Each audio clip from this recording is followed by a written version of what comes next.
Some. You see, yeah! We have had some of our other birds go further afield. One of our falcons can't. He flew into the city once. You want that?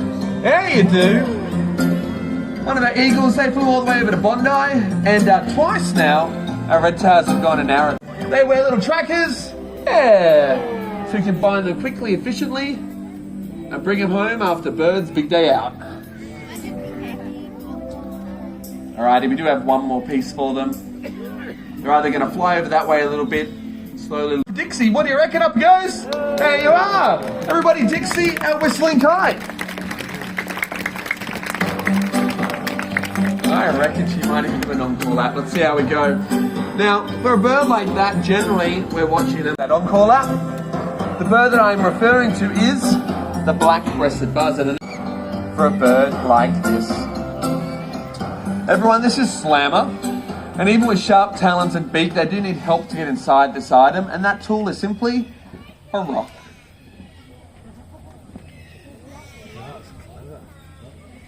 Oh.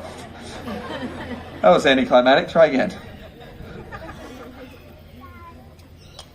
That was better. There we go. Now, this isn't something that we ever had to train a Slammer to do. They hatched out of their own egg with this knowledge already in their mind. Given them a pretty big rock today. Oh no, oh no. Luckily I was a Boy Scout, always be prepared. There you go, second rock. If I need to, there may be another one in there somewhere. Now this bird here is undertaking a behaviour that we can't say unique. You can definitely say it's unusual, but not unique, simply and with these powerful feet, birds like this can easily take down others that are larger than themselves. Yeah, I like that sentiment. Wow.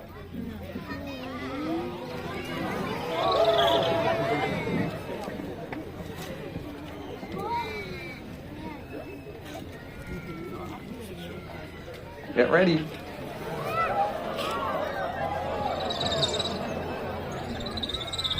As night falls though, these birds will look to hunt other things like mice and rats, maybe even a possum, before returning, hello, to a safe branch to rest.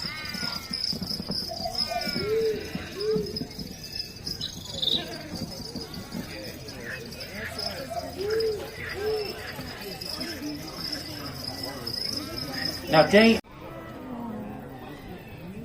So everyone, this is Wraith. And as a barn owl, they're one of the types of owl you're more likely going to find close to people. So regardless of where you live, make sure you look up. For you may see a bird like this, perched in a tree, or flying past. In their own time.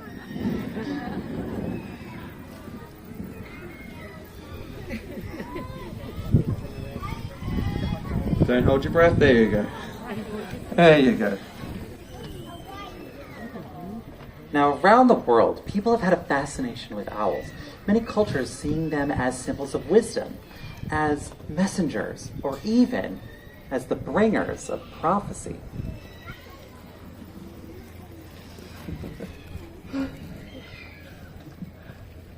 That's entirely correct. The reverse is also true, though. At times, birds like this, they've been thought of as bad omens. They've also been linked to ghosts. Regardless of your beliefs, it is undoubted that owls have had one of the longest connections to culture around the world. That's exactly right. Thank you very much, Rafe, and thank you, Scott. Woo! But that was close. This is Mentari, and they are a red jungle fowl. They hail from Southeast Asia, and it is from this species that we do get all of our modern day breeds of chicken. Over the last 8,000 years, chickens have had an impact on our religions, our cultures, our rituals. If you've got a question, I'll come to you in one moment.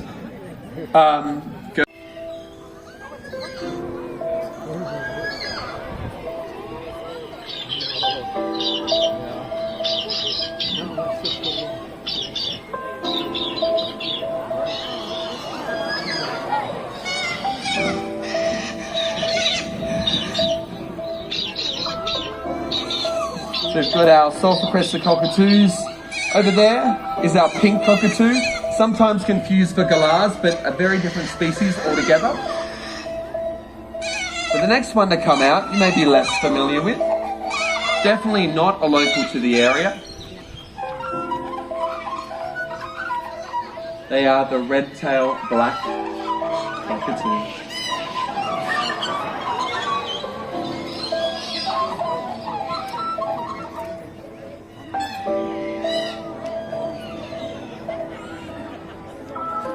As we're expanding our towns and cities, we're making great changes to the landscape, but not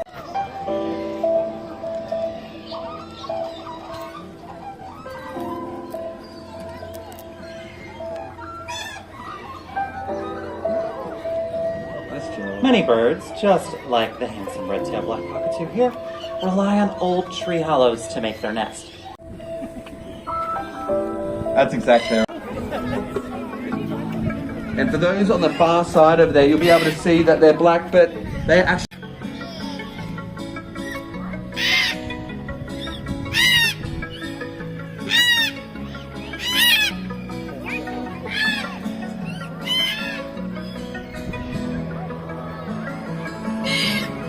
Nice. Yeah, you can still keep your hand up like that. Just make sure you keep them out to your side. Sorry I'm touching at the moment, but you want to make sure that we give them a nice sturdy base, because you are, after all, a tree today. Best tree I've seen today. And for the little girl over there, I love... There we go. So these two birds are named after different types of trees that you are going to find in their habitat